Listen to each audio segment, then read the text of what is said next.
Hello అండి, నేను doctor Ushasri, consultant general physician, American kidney institute, Vijayawada. వర్షాకాలం వచ్చేసింది కదా, సో మనం అనేక రకాల వ్యాధులు అనేవి ఎక్కువగా చూస్తూ ఉంటాము. వాటికి తీసుకోవాల్సిన జాగ్రత్తల గురించి తెలుసుకుందాం.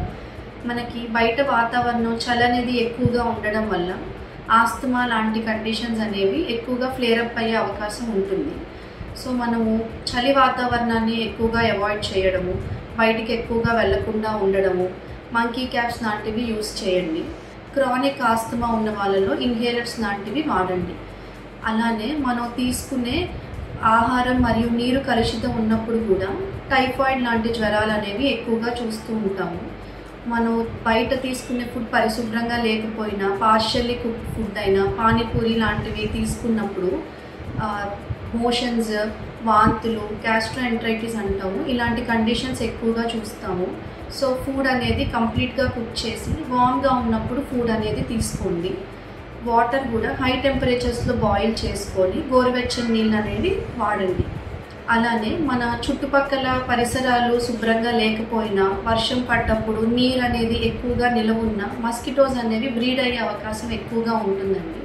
సో వాటి వల్ల మలేరియా ఫీవర్స్, డెంగ్యూ లాంటి జ్వరాలు, చికెన్ గునియా ఫీవర్స్ ఇలాంటివి ఎక్కువగా వచ్చే అవకాశం ఉంటుంది.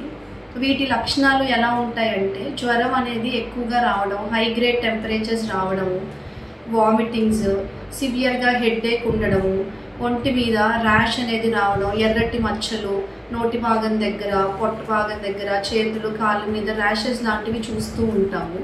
సో మనం వీటికి తీసుకోవాల్సిన జాగ్రత్తలు ఏంటంటే పర్సనల్ ప్రొటెక్షన్ అండి.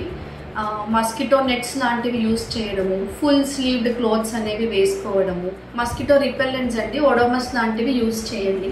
అలానే మన చుట్టుపక్కల పరిసరాలు అనేది శుభ్రంగా ఉంచుకోవాలి. నీరు అనేది ఎక్కువ నిల్వ ఉండకుండా చూసుకోండి. అలానే respiratory tract infections, common cold, flu లాంటివి చూస్తూ ఉంటాము.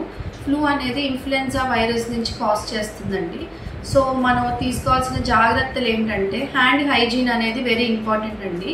అలానే క్రౌడెడ్గా ఉన్న ప్లేసెస్ని అవాయిడ్ చేయడము, మాస్క్ ధరించడము. మనకి ఫ్లూ వ్యాక్సినేషన్ అనేది అవైలబుల్ ఉంటుందండి. ఇయర్లీ వన్స్ వ్యాక్సినేషన్ అనేది తీసుకోవాలి.